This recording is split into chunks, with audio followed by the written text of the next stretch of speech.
Good morning, everyone. This is Jeffy Kennedy, author of fantasy romance and romantic fantasy. I'm here with my first cup of coffee. It's delicious.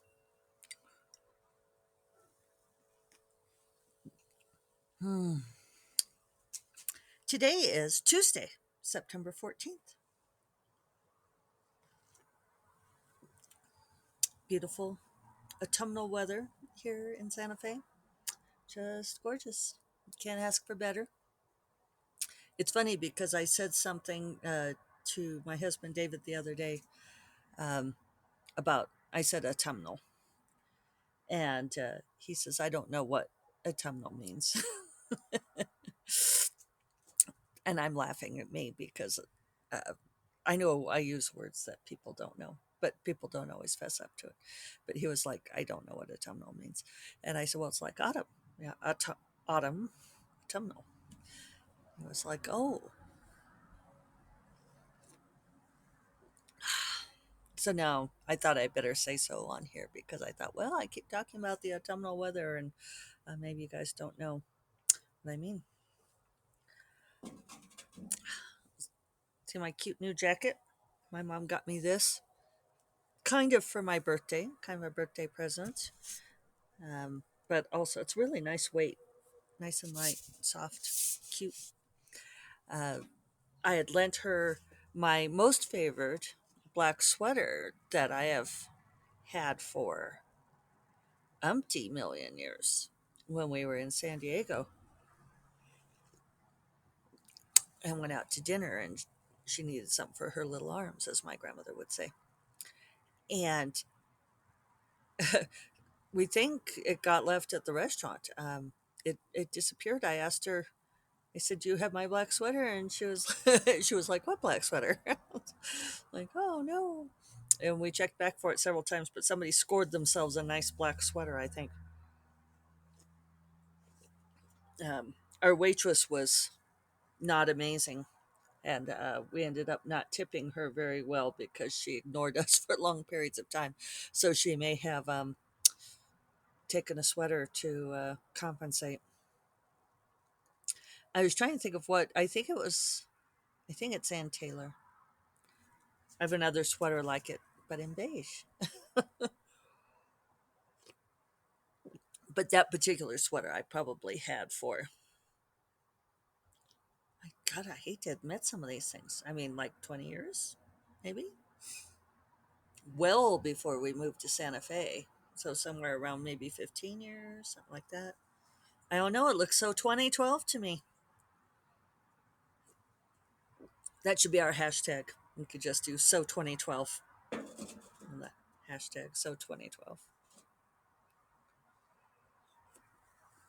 If you don't get the joke, don't worry about it. That's a reference to a previous episode of First Cup of Coffee. So, um, the final week, the final countdown here on Dragon's Daughter, as you all know, um, if you've been listening. There's like the grapes are ripe. They've been ripe for a while. Like here's this little cluster right here. Can you see that? Look at that little grape cluster. That one's really pretty. But the curve-bill thrashers have got a nest, and they come in and they get the grapes to feed to the babies, but they like suck out the insides and leave these little sticky grape skins all over everything. It's not very considerate of them. I think it's funny that they don't eat the skins. So I got like 3,507 words yesterday. I've got 8,600 words to go. Um, Rocking along, getting there, getting there. Uh, Yesterday I was kind of thinking, well, maybe I should try for 4,000 words these 3 days, and that way Thursday morning could be entirely going back over it. But partway through yesterday, that started to feel like just too much, too high of a goal. And so I took it back down to, well, I actually took it down to 3,000 for a little while. because I thought, well, if I have 4 days to work, which technically Thursday, since I don't have to send it till like 12:30 my time for 8:30 her time, then if I start early on Thursday and no writer coffee, then I could have a full, basically my full work day. So I could theoretically get 3,000 words Thursday morning. Um, and then I was waffling a lot yesterday, obviously. Then I backed it back up to 3,500 because then that just leaves me like something like 1,500 on Thursday morning. So I can do a little bit of tweaking and filling in. And longtime listeners will know, like, how do I know? I'm not aiming for a required word count. When I talk about that, it's, you know, basically I know it's going to end up at about 95,000 words. And that's because I use that 8 scene 3 act structure, and I know where the beats occur. And for some reason, this book, at least, it's been difficult in some ways, but one way that has been very compliant is I've been hitting my beats all along. So the scene ending, the act endings, those have all been um, every single time. Like my word count at those points have pointed to 95K total. So it might be plus or minus some, but even still, it's looking like that's about where it's going to be. I think I mentioned before that I've been listening to. I always say I never listen to podcasts, but here I am confessing to listening to a podcast. I've been listening to writing excuses on their deep dive on the mice quotient. And I think I've mentioned that previously. And mice is Orson Scott Card's invention, but it's a smart thing and we use it even though his politics are hideous. I think it's funny. Um, at the intro episode for Writing Excuses, Mary Robinette talked about having learned this from Orson Scott Card, and she said that um, he was a really good teacher, even though they don't agree politically. And somebody commented saying, "I don't see why she had to say that she doesn't agree with him politically." And it's I don't know. It's like, because the reason why, and I am not answering for Mary Robinette because she's perfectly capable of providing her own answers, but my answer would be is if somebody is very high profile and very clear about their politics, the way that Orson Scott Card is, he uses his platform to discuss his politics, which I don't really see these people going after Card and saying, oh, he shouldn't be talking about his politics or shouldn't be using his platform to talk about his politics. Maybe they are. Maybe I just don't see that. But if somebody is very high profile and is identified with a particular political stance and you cite them, if you do not mention that you don't align with their politics, then people will assume that you do. And maybe that's a not fair. I know that people want it to be a thing where our politics don't matter. They're like, oh, it's when you're talking about creativity, when you're talking about writing, or when you're talking about, a craft technique or a piece of art, that the creator's politics don't matter. Um, but I just more and more I feel like we can't disconnect those things, and that the people who are trying really hard to get us to disconnect those things are the ones who want us to swallow unpalatable political stances. It's like, oh, he's a wonderful writer, which he is, boy. And I still have his books. I didn't get rid of them. I have gotten rid of the books of some people who I discovered harbored terrible ideas. And by terrible, I mean not caring about human rights. Um, it's pretty basic. I don't think I really care about your ideas on fiscal policy, but I do care about whether or not you feel that gay people are the spawn of Satan or something. And although that's not even fair to Lucifer, right? Still watching Lucifer, love that show. Just finished season 4, so now I'm catching up to the new seasons. Great ending to season 4. Um, but yeah, if you feel like certain people should not be allowed to have rights, or that they should actually be killed or deprogrammed in some way, yeah, it's a different thing. So I've wandered off topic, I know. Anyway, the mice quotient is very interesting. If you haven't heard me mention it before, you are not familiar with it.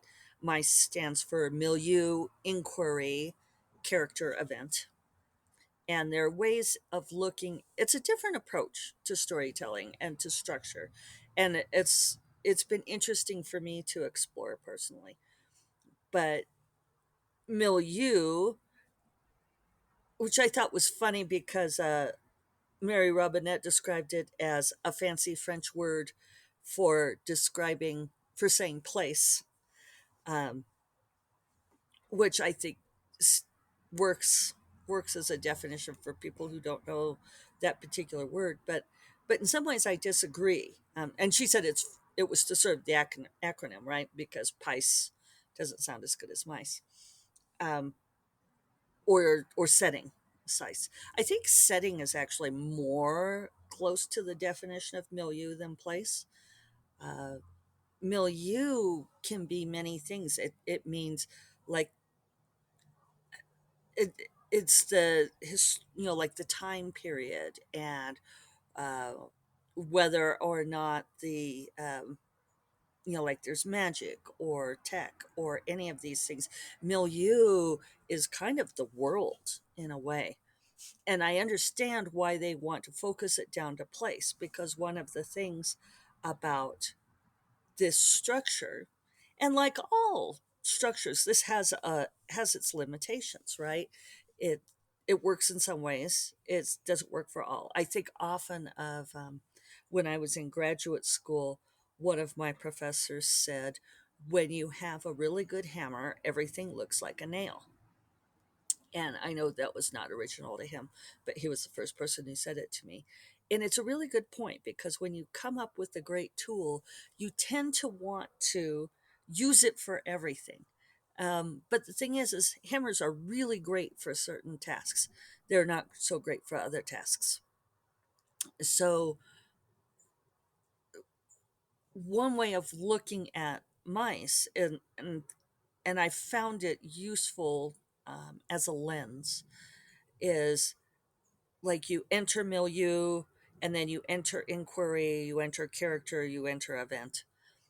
Or you might have one of these things predominating. If it's very short, it might have only one. But it's sort of like, which of these things launches the story, and then which of these things carries the story. And in writing Dragon's Daughter, and I'll link to it because I advise that you listen to them, because they do a much more scripted way of describing it than I am doing. But in Dragon's Daughter, there is more so than any of the other of the books in this series.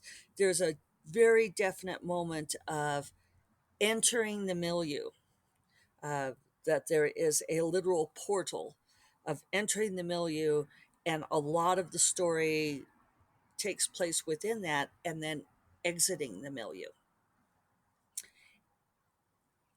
And so it was like, oh, in some ways, this is a milieu story. Although I can say that, like all of my books, I think almost all of my books, it starts with character.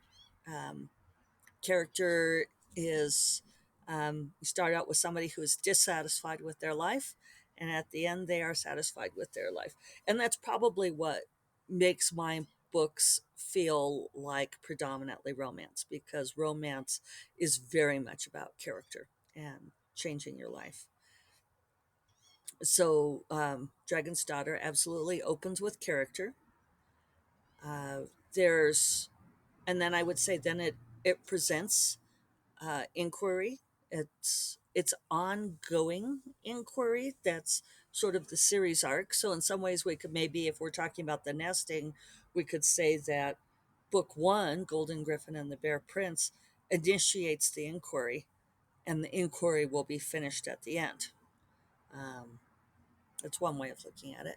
But in within this book, the it goes character, present the inquiry, then there's an event, um, and then it spins from there. And then there is there are a couple of milieu changes. And one of the things that they talk about that I find very interesting is backing it out in the same order. So if you go into milieu, you have a milieu change, then you want to back out of the milieu, you exit the milieu again. And if you do those things in a different order, then it can feel weird to the reader. And I wonder if that's true. I can see it. I can see that we're looking for that order. I'm not sure I believe that, and one of Mary Robinette's analogies is HTML code, where you do the nesting. Or if you're familiar with like setting up equations, uh, with you have to close each parenthesis, and you need to, as you enter into the formula, that you back out of the formula in the same order. It's a very logic based approach. Does a story have to do the same thing? Uh, One of the other people on the podcast, I think it's Howard, said that he thinks that's partly why the final season of Game of Thrones didn't work very well. The HBO miniseries was because they backed out the battles in a different order than they had been presented, so that all along the battle with the White Walkers had been presented as being the major conflict, and that they resolved that before resolving um, the final conflict, which actually had to do with the actual Game of Thrones, right? And I'm not sure it's a great example. It's not that I disagree with him, because I think a lot of people felt that weird um, sense of being anticlimactic. I think there were so many problems with that final season that it would be difficult to pick apart. That's exactly why. You know, Never mind that they like completely subverted the character arcs that they'd established, and shortcutted everything. And I mean, there were just so many problems. So it would be interesting to look at various different stories and see if this is always the case. Um, if you think of milieu in terms of larger setting, you know, you don't completely back out of it all of the time, right? So anyway, it's a good tool, but not everything's a nail, right? But I am finding it just sort of interesting to observe. I think in some ways these tools are most useful. Thrasher, want your grapes, or are you Tohi? Probably Tohi. Oh, you could probably see her up there on the wall. Um, Sorry, distracted by the birds. Oh, that they're useful tools for analyzing what we do. And maybe that's something that's for us intuitive writers out there, that this is an approach for us, because a lot of the more analytical people are being analytical up front, right, and planning everything out. And then, so I don't know, they use their tools up front.